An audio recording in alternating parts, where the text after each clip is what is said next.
diplomatie à Fachi et Botis Jambo Manango. À bientôt là, guerre na Est Nekwatibal et si les pi, papa Azali Banda Mboka, Tango Azoya, avec une solution après Kinshasa, Kalaming était dans peu de jours. Comme mon frère, mon frère. Deni Kaka Fachi Robin Kaka mes frères. Ndabo Mabiso Wabing frère Ndingen. Mais qu'est-ce que signifie frère? Peut-être français, bah bien. Qu'est-ce que signifie frère? L'ami d'aujourd'hui ou l'ennemi d'aujourd'hui peut être demain. L'ennemi d'aujourd'hui peut être l'ami de demain. Est-ce que ma belle ça va? Ma belle ça, ceux qui a bongoli motema, a vous appelez ami. Mais ceux qui a bongoli motema, vous êtes toujours ennemi, mais tout en état éloigné d'un ennemi ou un âme. Au combien de mon frère, mais aux hommes musiques naïe, au lieu qu'on a été, on met la granate, mais à sali, ennemi naïo, mais à distance. C'est ça. Roger. Bah, où tu es ba gêne.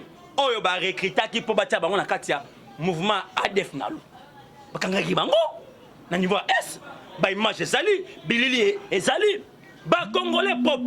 Total na ba image na ba mama banana bazolela. Est-ce que ba te kino banana bango? Ba continue écrire ma belle. Pona ko ba pop bande ko bango moko. Les chefs d'État compris que non. Pona ko ja kimia kuna. Bonjour, bonjour, bonsoir, bonsoir. On a balandé sur la face céleste. Bote na bino bote bozali ebele partout dans le monde. Vous avez l'entendu sur par la internaute en États-Unis, en moni pasteur ces amouanga. En Europe, si ou mbanja, vous dites ça liebo moté en makoni. Vous en Asie, Océanie, en Afrique précisément Angola. Mon docteur Mary, on appelle ça bon guerrier jusqu'à Zali. D'autres ont représenté par Congolais dans le niveau angolais, sans oublier en République démocratique du Congo, Ezali, Ndekonabino, Moïse Kanchiba, émission de Linaga, Tolobate, autour décryptage, il y a actualité politique dans mon Lelo. Merci Ndeko John Mboke Benoît, c'est ma caméra. Ndeko Alvi Biané Toba, toujours Lola Lola Futa, c'est ma Torolo Banjambe à Botozoya. Vous s'abonner, Nakati à la voix céleste pour Nabolandaka, actualité politique en temps réel. Après ma déclaration, il y a Paul Kagame, réaction à RDC et Zani. À niveau à Est, après qu'on décrète état de siège, opération comme dans niveau Nîmes. Kagame, après sommet à France, a zone pour la côte sur réunion Moussoussou, pour la Koluka, pour la côte Rwanda, pour la bitumbe comme Makas. Est-ce que mes ignorants RDC Rosoa, ils ont libéré l'élément autolimbo la bisamno lelo. Nazalinga est mon côté. Les gens moko ou des hommes mon amboka Kennedy Mbaole et tout ça décrypter actualité politique naï mon amour Kennedy Mbote Ndeko Antibal bonne santé toujours zénith calme ezali malgré moi fièvre moké mais quand même nazongeli donc baimboka partout baimboka partout jusqu'à nyonso bolanda président Kennedy partout, Moutabenga Kabila dans pouvoir et puis à Zongi sur le terrain, Masoleza qui toque Antibal. Ok, merci. Directement de côté un dossier à Rwanda, Rwanda va proposer que Kagame ota osala awa après que zonga na Rwanda a convoqué réunion à conseil de sécurité sous. Là tu éviter dossier on est qui là. État de déjà décrété qu'on a bitumba so d'inviter Kagame, ils arrivent au démon au barabi ça me mabe. Abe okende te bendereni yebi expliquer bana mboka ba déclaration wana ils dit à quoi mais ils n'ont RD ça cause. Merci beaucoup Ndeko Antibal na question na yo otuninga uzabena mutuna moko très important très capital o esengeli bana mboka partout bozolanda biso surtout la diaspora congolaise partout bozolanda biso vraiment Ndeko Antibal discours ya Paul Kagame na niveau à Paris et sur tali discours wana otali longi ya Paul Kagame otali que longi zo la c'est déjà que non départ n'est déjà et mon anime na niveau ya Rwanda par rapport à c'est parce que ba américain déjà bazali na candidat na bango o déjà bazali ko soutenir o kala mingi te azo remplacer Paul Kagame na kati ya ba élection e ko salema na niveau ya Rwanda Kagame déjà yebi déjà muto yo azo remplacer ye yango moni asali semblant na discours na Paris discours à Kagame na Paris et loko sali biso pasi et puis loko sali que non et révolté surtout ngayo na zoloba na la voix céleste Kagame azali ko soutenir état de siège mais na quoi mususu azali koboya ke non génocide salema te na niveau ya Congo pe azali koboya ke non massacre salema te na RDC maintenant sikoyo akoki koyebisa biso bato bande koboma na niveau ya este wana tokobenga ngo nini terme wana apesi no terme oyo tokobenga ngo tobenga ngo massacre te tobenga ngo na terme ni ye mutu ayebi terme yango apesa biso terme oyo tokoki kobenga yango ndeko Atibala eza oyo tomoni ke Paul Kagame c'est une façon oyo alinga saneti asakana baimboka ba congolais oyo biso tozali déterminé na mbula oyo ke non cette fois-ci guerre ya est esengeli esila bandeko na biso ya est ndeko Atibala banyokomi très longtemps et puis eloko misusu ya mutu ya ndeko Atibala na discours ya Paul Kagame eza na ba congolais mususu précisément Adolphe Muzito azolinga c'est-à-dire na sekuna appuyer discours à Paul Kagame c'est comme si alingi a poussé mon Mboka à répondre au moment où Mokonzi Mboka a kepona na ba discours outé Mokonzi Mboka a kepona vie sociale à peuple congolais Mokonzi Mboka a ke na diplomatie pona koluka comment ba congolais ba kozwa misala lobby comment ba congolais ba komi se retrouver le chef de l'état a ke na makambo ya ba discours te a ke pona vie ya ba congolais a ke pona sécurité ya mboka a ke pona kimi ya mboka c'est-à-dire a ke kosala diplomatie oyo komemela ba mboka changement lobby mais tozali kokamwa na ba congolais msusu jusque là baza na motema kento oyo biso tout oyebi yango ke non bazo comprendre déjà ba yebi déjà ke non moi na mai ayele biso maman la politique oyo a bientôt là et neutraliser bango lelo oyo nakolo banini Muzito croyant que non Mokonzi Mboka esengela sala dit OK abosani ke non Kagame masali discours ya nation c'est-à-dire lokola aza na Rwanda mais abosani ke non aza devant ba pays azali na devant communauté internationale mobimba bazolanda na maloba oye alobaki batu basaki Kagame na rapport mapping ezali communauté internationale ce n'est pas le chef d'État Félix Antoine Tshisekedi Tshilombo ezali été batu tani comme Kagame na kati rapport mapping wana c'est la communauté internationale bayebani ndenge bataki ba kombola bango ya batu nyonso oyo bazana kati ya rapport ya mapping maintenant lelo oyo bandeko bani ba condamner Mokonzi Mboka ke à répondre te azoloba te Mokonzi Mboka n'a rien à voir na discours ya Paul Kagame il n'a rien à voir d'ailleurs ce que moni Mokonzi Mboka a sourire a seka attention ce que moi fait c'est que a seka attention c'est-à-dire que non ma baisse ali Kagame a déjà que non ma baisse ali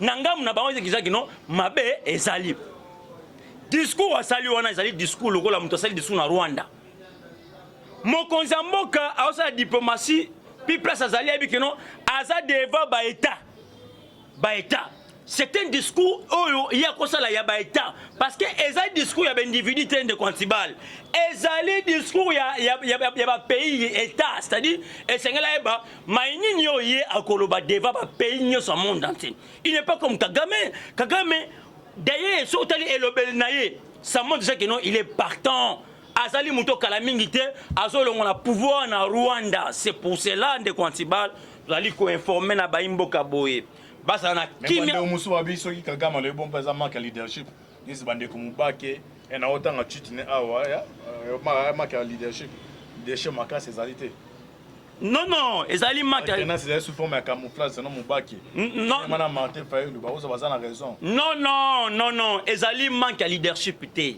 ezali manque ya leadership te non sikoloba boye na lobi clairement boye discours au Kagame masali ayebi ke non ezali sommet oyo etali ba pays africains puis ba pays ya Europe mususu oyo bazali ko c'est-à-dire sommet ba pays état donc ba état ba pays ebele Kagame azali konye ke non na kati ya Congo il n'a jamais de massacre mais bato batia komba Kagame na liste ya rapport à mapping c'est la communauté internationale.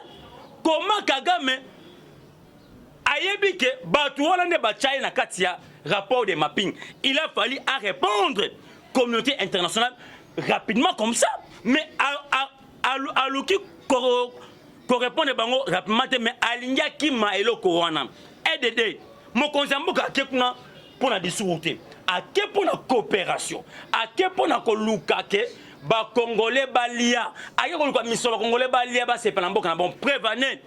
La directrice c'est à FMI, bandimi, ba pesa biso 1,5 milliard de dollars. Mabeza wap mbongo ye pour na kotia na budget ya mboka soit pour na kotia na social peuple congolais ACP. C'est ça c'est que le peuple congolais bazo lukande yangwana. Peuple congolais alingi ba discours té. Mokonza mboka osala oyo ezali choix peuple congolais aboyine ba discours aoki na diplomatie ba imboka bazo misala ba imboka basala ba imboka bala kitoko ndenge nyoso ba musune ba vivre na pays mususu. Mais dit que non Moubaki alobi boye to ba lamuka balobi boye. Ça, ce sont des distractions inutiles au but de toiler kolingate.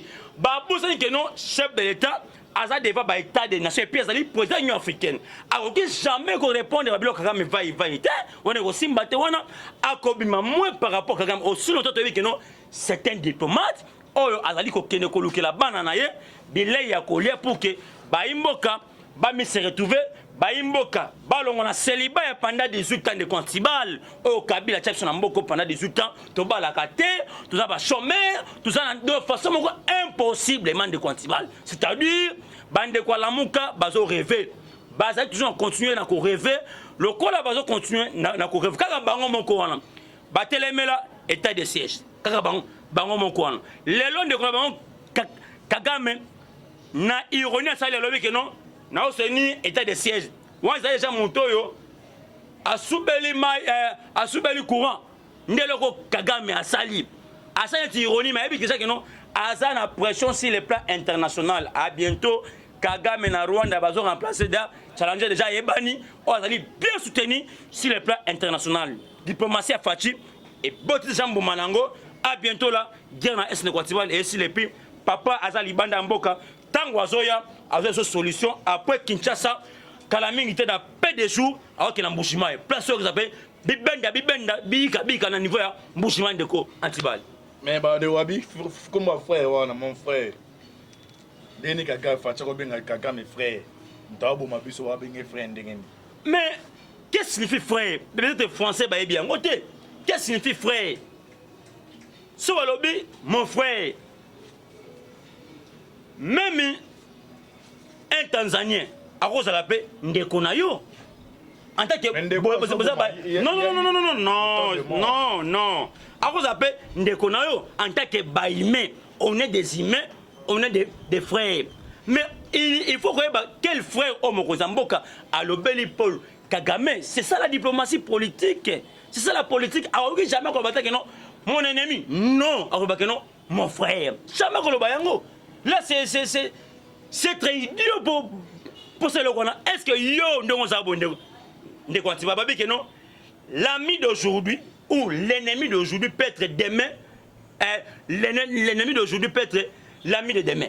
Est-ce que ma besa ceux qui a bongoli motema a appelé ami mais ceux qui a bongoli motema on a toujours ennemi mais tout en étant éloigné d'un ennemi ou un âme. On peut pas mon frère mais aux musika nae au lieu qu'on a été, on met la grenade, mais à sali, ennemi nayo, mais à distance. C'est ça. Roger Lumbala appartient à France en tant que Jean-Pierre Bemba. Yosuka. Bon. Jean-Pierre Bemba. Bon, de Quantibal, merci na question. C'est terrible.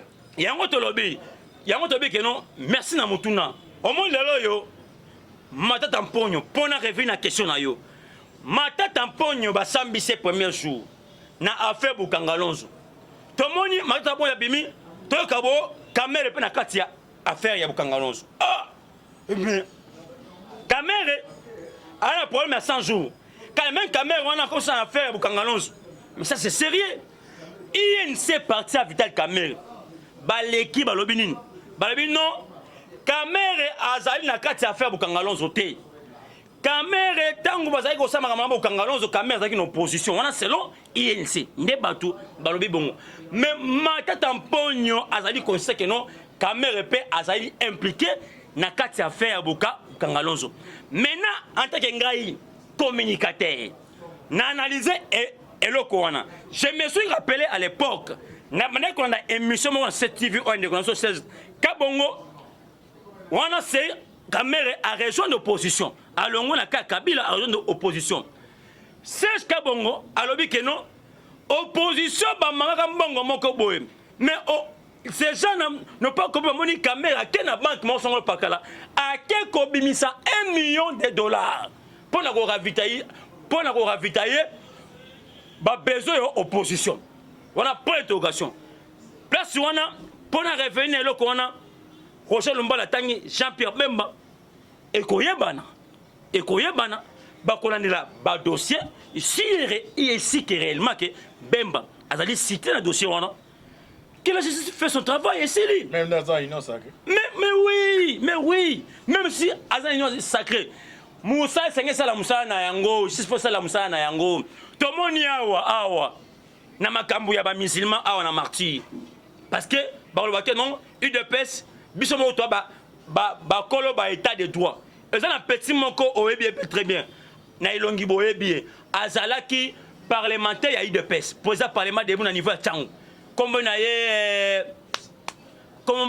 je crois Rossal ce comme ça hein comme on est président parlement debout mais ba condamné à mort na prison makala mais ali président parlement debout ya UDPS mais ba condamné à mort c'est ça l'état de droit na mboka o c'est-à-dire ceux qui Mbappé malgré ça union sacrée nous on n'est pas là pour héberger batouté si on a affaire dans la justice OK ça m'a ceux qui peut retirer le tikali il y a biso mon ba condamné à ça musulman à kenak na makamna bango wana mais ba condamné prison à donc c'est-à-dire prison à vie à mort condamné à mort dotili wana était là âge à petit wana so na asobe ba 27 ans so combien wana prison à vie donc à mort tia okufa liwana ekuna so que 100 ans kuna kata boloko c'est-à-dire si Bemba asana ba biloko wana a mérité yango so qui ya solo okende OK to continue le dossier à Bukanga Lonzo bras de fer entre Gilles na Matata Pone a porté Gilles plainte Gilles Bekuna ay Matata Pone ay Mbongo ba de musobe que non ezali dossier mo za comme procès politique facha do écarté ba maillon faible ba maillon fort pardon atia la maillon faible pour na deuxième mandat dossier Bukanga Lonzo ils a instrumentalisé na ba politicien beza penda Gilles Alingeti IG Forza Musana merci pour nabi que non so azaki moyibi azo déjà njela moni uyuli ba konga ki akacha na bwatu mais zaida na zaida libanda ya mboka mais azongi azana na Sénégal so Ghana azongi pour la sakeno za innocent.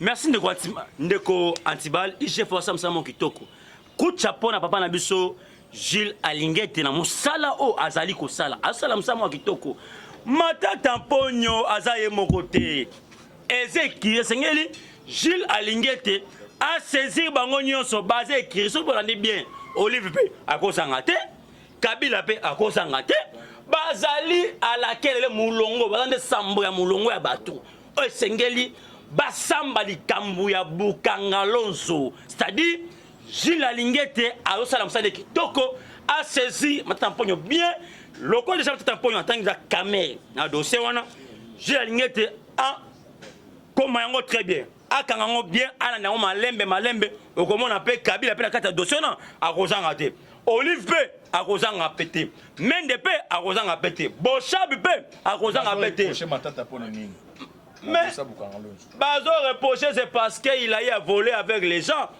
à garder ba secret belé et puis ndenga zaona ce qui batie procès makasi je te dis de Quantibal akotanga batabitanga tanga akotanga bitanga tanga tia comme on a pas autant même Ben Kabila c'est ça un peu de Quantibal. OK tu connais dossier à état de siège opération communautaire RDC a récupéré combien de villages na ba source d'information on a nango plus ou moins RDC a récupéré plus ou moins 6 territoires comme ça si je ne me trompe pas 6 territoires au RDC a récupéré. Et puis depuis hier na tongo pe lobi na monaki yemoko lieutenant général oyo lieutenant général Ndima yemoko sur le terrain na ba militaire a frappé très fort vraiment Moussa Zagosalema c'est ça c'est que les Congolais cherchaient de Antibal. Le chef de l'État avait compris seulement au moins ultime Kozamboka a bengi bamsu bandoki ba komi ko interprétant on ndemo mabe mais il a raison de dire ça de Antibal. il a raison. Comment expliquer kaka bino moko ba congolais bondimi bo collaborer na banguna ba kotela bino na mboka na bino ba iba uranium ba massacrer ba boma bande ko bino propre ba congolais.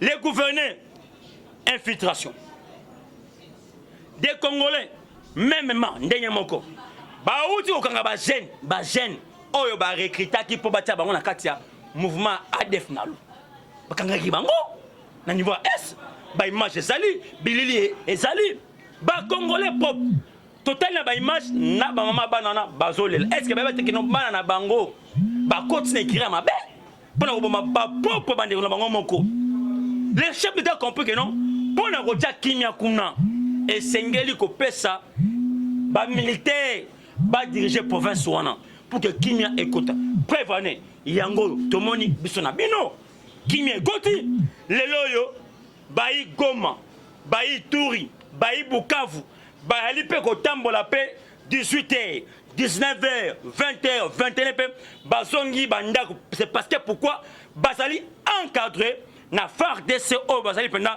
na soutien makasi. J'étais aussi ici à féliciter ba députés nationaux o lelo bandimi que na ba salaire na bango balongola $500 na Assemblée nationale tous allez na 500 députés na Sénat tous allez na 110 sénateurs surtout sangi si bango surtout na $500 wana de Quantibal et ko pesa biso une affaire ya 12 millions de quelques dollars si je ne me trompe pas 12 millions de quelques dollars oyo ba signé pour na bande ko bandimi ba suis conscience ya ba congolais conscience ya patriotisme de Quantibal pour que ba soutenir nos forces armées congolaises on va aller ko petambouma du matin au soir pour na ko tia kimia netandi national et République démocratique du Congo. C'est ça un peu au biso tonango bosenga yango wana kucha pona bandeko ba député na ba sénateur o bandimi yako aider mboka na bango pour que ba rébellion et si là et puis kimia ko tona katia République démocratique du Congo. En tout cas kucha pona bango. OK, yo mon père wa mon kamba ya bana ba soda ni s'est passé na kakoko. En tout cas, de Quantibal c'est du plagiat du toyibo yo so salim na mboka. Na kango kolona mona kawana Barouane bavanda déjà kuna bandakala. Basakada kuna bandakala. Nga no baron que non, le pays est infiltré dans une catégorie nyonso. Non seulement bouclage wana baksa ngoka na kankokolo, te faut ça ngona bandako nyonso a Kinshasa mobimba. Kinshasa ça miné partout. Kinshasa mona oso ça bouclage bandako, il y aura des armes au bakolokota bandako abattoir. Là je vous dis, il y aura des armes au bakozoa. On a fait un système là quand okolo ba pesa ba jeton hein na ba bita o ba kuna ba jeton na ba soda ba kuna ba sama ba jeton mais après bouclage o ça qui samedi na boto pour comment dimanche na yango ba yo kanga ba rwandais na ba arme non identifiée ba tuana ba outil wapi. C'est là où moi je me pose la question de savoir Batouana Baouti Wapi. C'est ainsi, on a comme la raison de l'Eloyo, où je disais auparavant que non, Nakata Kinshasa, on a des Rwandais, on a facilité. Nous avons des infiltrés, on a facilité. Bakota même na Bandak na Kinshasa, il y aura des armes. Baké na ba immeuble à Bendje, na ba Libanais, ba mon ba arme. Je te dis clairement, ba comment na ba arme. Bah, arme peut sophistiquer. Mais Nzambe, pouvoir est Nzambe. Nous sommes en coucou et on a poisson de Quantibal. Pouvoir est Nzambe, tu as mon pépé, bou et foula, mais bou, n'a pas vu ça, ah, t'es. Bah, c'est le pouvoir, non, tu tires ça là. Et ratissage évangélique n'a pas de chassé. Bah, déjà, ratissage évangélique n'a qu'un cocolo, ça soit ça sur la bande Kousiko. La recette la bango, qui n'a pas immeuble dans la ville. Bah, immeuble dans la ville, il y a chinois. Il y a Bendien, il y a Libanais. Mais oui, il faut pas ça. Des grands terroristes à Kabila Bangoana. Ba maman terroriste à Kabila Bangoana. Bendien, na Libanais, na chinois. Ba armes sophistiquées ba immeuble wana. Boki na Gombe, na ville. Ba vana na ville na Gombe. Bo ba ndeko bandi kuna, bo na biso sikona banda kuna biso. Bo esko kota. Bo komona ba armes ko misa. Ba armes ko sophistiquées. C'est un peu quoi. OK, merci ba armes sophistiquées. tu continues à dossier à Noël Chani. Est-ce que l'on vous allez l'adopter ou vous allez la rejeter? Qui est derrière Noël Chani? C'est Fatih Beza idée na yemoko. Merci pour la monture très, très important. Tu sais qu'il dit Azasima Noël Chani te. Noël Chani a au peuple congolais à l'Obaki. Au peuple congolais à l'Obaki.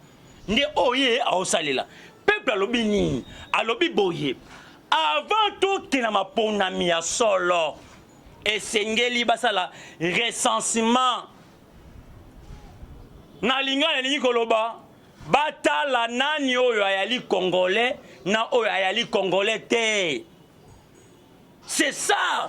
Loi on vous allez adopter pour na koyeba est-ce que na kati ya FCC il y a combien de congolais? Na kati ya Kingakati il y a combien de congolais? Na kati ya Katanga il y a combien de congolais? Na uti kolanda ndeko Moïse Katumbi na audio moko asali récemment. Pour lui Katumbi alobi nini? Tu sais qu'il veut lui empêcher pendant l'élection 2023. Mais si Katumbi sait que non, il est congolais. Azobanga nini? Azala à l'aise. Tout qu'il a un recensement. Tout si réellement il est congolais ou il n'est pas congolais. S'il est congolais, tant mieux. Mais s'il n'est pas congolais, mais est allé bisoter. Mais oyonga na yebeli, a comme déjà Kobanga, déjà bien avant que non, a une double nationalité, zambienne, natif. Il a déjà écarté dans ma 2023. C'est là où il y a un problème. Tu sais que... Non, qui m'a dit que notre baba congolais d'origine. Mais c'est ça. Comment faire écarter Katumbi? Comment faire écarter Katumbi? Mais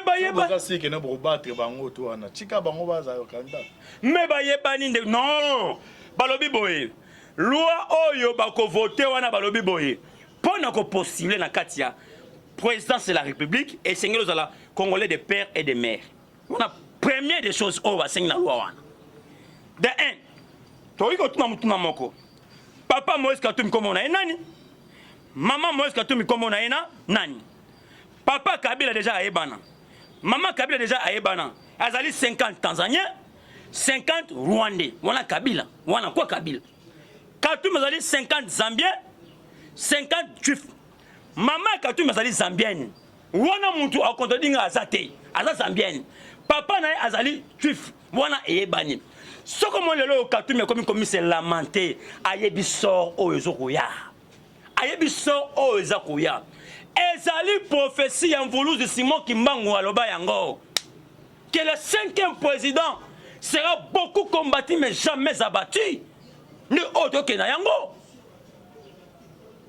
Et comme chemin ce qu'il y a ma ponami, donc il y a un recensement qui est congolais et qui n'est pas congolais. Bon, ça la kimia bandeko, bon, mais ça j'étais pour te dire qu'est-ce qui va se passer dans le recensement oh, et ça dit qu'il y a une réforme dans CENI, une réforme dans l'institution sur la République. Ok, merci. Tokomi Penda, Nasuka, Souka émission na biso. Tout le bateau, auto zayan ndeko, baole, mais tout ça décryptage ya actualité d'aïe. Derrière le bar toujours. Et le que Sabiso et les que au Kaboul. L'essentiel de l'unité, c'est de faire des essais. Je suis en Abisso. Quand je suis en Tiba, on a l'émission à tenir. Dans un complet à tenir, tu vois, on a l'émission à tenir. Pour qu'on puisse soutenir la faire des essais. Donc, il y a tenir. Il y a 3 tenir. Il y a dans la bout. Dans ça, pour qu'on soutien. Il y a un côté. Ni ozo préparer pour soutenir faire des essais. Qui est baoule, tu comme une émission. Vous en avez 3 minutes. Quels sont vos bosses de Kotuna? Merci beaucoup de Quantibal. Nazali ko pesa mbote mingi na mon vieux oyo azani va Paris na komba Lomi Lukunga oyo ayembi chanson ya tribalisme, c'est-à-dire azali ko sangisa bayi congolais partout na libanda mboka batika tribalisme comme on a eu Lomi Lukunga vraiment na sengi pe na autorité mboka bo soutenir muntu oyo eza na vision oyo ya kosalisa unité ya kosalisa toto za ozala mukongo ozala muluba ozala muswahili ozala mundande ozala soki nani tozali kaka eloko moko tozali ba congolais se boko ekolo bo moko papa bo moko mon vieux Lomi Lukunga niveau à Paris vraiment nzembo na yo vraiment ezali ko sepesa ba imboka selon musa ozali ko sala biso na kati ya Congo pona ko cha unité vraiment c'est une autorité pour soutenir makasi parce que c'était une personne oyo a dit que vraiment qui met la carte à Congo qui met la carte à Congo makasi vraiment c'est ça c'est-à-dire que senga pena ba autorité mboka ba soutenir makasi et puis sans oublier na pesi mbote na ngai na docteur Emery parce que ça a bonne guérison vraiment avec des guerres avec toi bonne guérison mbote belé et puis sans oublier à niveau à Paris la mère boss moi chante ndenga mbote belé et puis na pesi numéro na WhatsApp plus 243 85 888 66 87 plus 243 85 888 66 87 et puis na PSP Pembo Tende Quantival na remercie mingi na musala o za kusala vraiment si encore le coup on a antiba za na date na to lukaka mo baba se banjembo wana eza YouTube ni wazo compliqué Lomi Lukunga comment on so na mutu awa ay banjembo ya chanson patriotique antiba la bossa ni to antiba na date no moral ça tika la partie siko ça OK.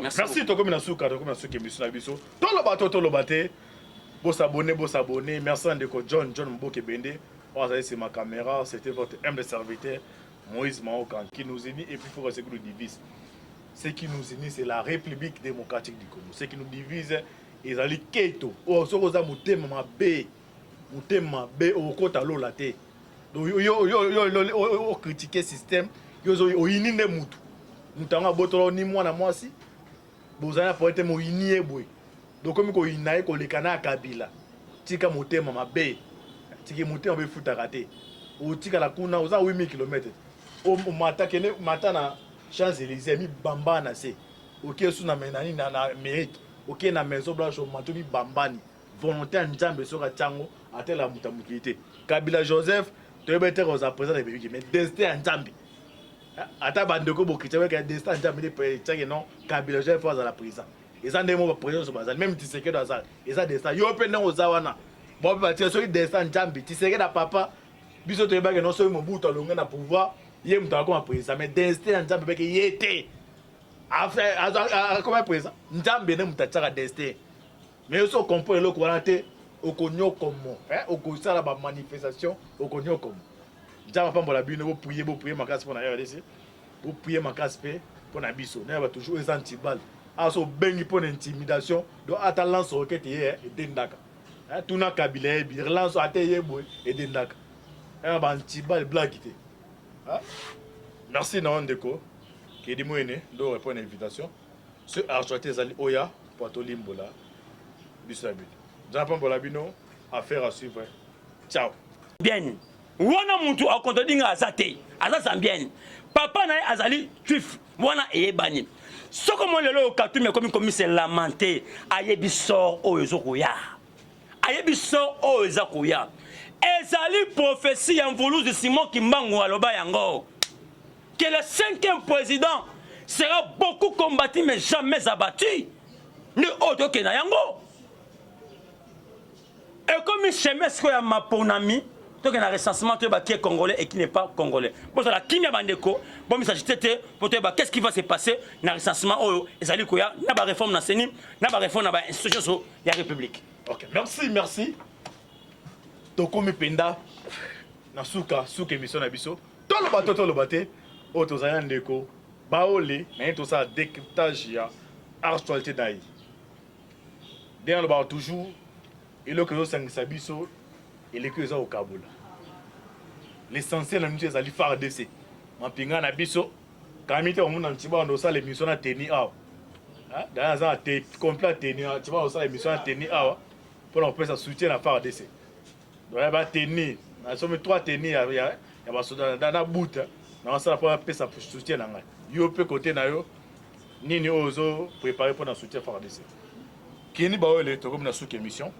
Aux en 3 minutes. Quels sont vos bons côtés na ozaki nango au pesa le monde a fait n'importe quoi na. Merci beaucoup de Quantibal. Nazali ko pesa mbote mingi na mon vieux oyo azani va Paris na komba Lomi Lukunga oyo ayembi chanson ya tribalisme, c'est-à-dire azali ko sangisa bayi congolais partout na libanda mboka batika tribalisme comme on a eu Lomi Lukunga vraiment na sengi pe na autorité mboka bon soutenir muntu oyo azana ba vision oyo ya ko sa unité ya ko sa toto za ozala mukongo ozala muluba ozala muswahili ozala mundande ozala soki nani tozali kaka eloko moko tozali ba congolais c'est boko ekolobo moko papa bo moko mon vieux Lomi Lukunga ni va Paris vraiment nzembo na yo vraiment zali ko sepesa ba imboka selon musa zali ko sala biso na kata Congo pona ko cha unité vraiment c'est une autorité pour soutenir makasi parce que c'était une personne oyo a dit ko vraiment qui met la kata Congo qui met la kata Congo makasi vraiment c'est ça zali ko senga pena ba autorité mboka ba soutenir makasi et puis sans oublier na pesi mbote na ngai na docteur émérite parce que zali bonne guérison vraiment avec des guerres avec toi bonne guérison mbote belé et puis sans oublier à niveau à Paris la mère boss on m'a chanté mbote belé et puis na pesi numéro na WhatsApp plus 43 85 888 66 87 plus 243 85 888 66 87 et puis na PSP Pembo Tende Quantival na remercie mingi na msala o za la vraiment si encore le coup on a antiba za dette na to dukaka mo baba se banjembo wana za YouTube ni wazo compliqué Lomi Lukunga comme on est sur la moto ah banjembo ya chanson patriotique antiba la bossa to antiba la dette no moral c'est ça tika la partie siko c'est ça OK.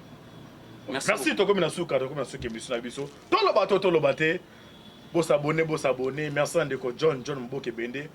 C'est ma caméra, c'était votre humble serviteur, Moïse Maokan, qui nous unit et puis il faut rester que nous divise. Ce qui nous unit, c'est la République démocratique du Congo. Ce qui nous divise, ils allaient Keito. Oh, ce que Moutema B, au côté à l'eau la tête. Donc, yo critiquer le système, yo uni ne moutou. Moutanga botolo ni moi na moi si. Bozana pour être mo uni e boy. Donc comme ko inaye ko lekana kabila tika motema mabe tiki motema be futa raté o tika la kuna oza 8000 km o mata kene mata na Champs-Élysées mi bambana se OK sous na menani na mérite OK na maison blanche o mato mi bambani volonté nzambe soka tango atela mutamukité Kabila Joseph to bete ko za président de mais destin nzambe ata bandeko bokritien que destin nzambe de président non Kabila Joseph fa za la président et ça ndemo ba président so bazali même Tshisekedi azali et ça destin yo pe ndenge ozawana bon ba tie so destin njambi Tshisekedi na papa biso to yebaka non so Mobutu alonga na pouvoir ye mutu akoma président mais destin njambi beke yete affaire comme président njambi ne mutu tsaka destin mais so comprendre le ko te okonyo komo okosala ba manifestation okonyo komo njamba pambola bino bo prier makasi pona RDC bo prier makasi pe pona biso na ba toujours les antibal aso bengi pour intimidation do ata lance roquette et dendaka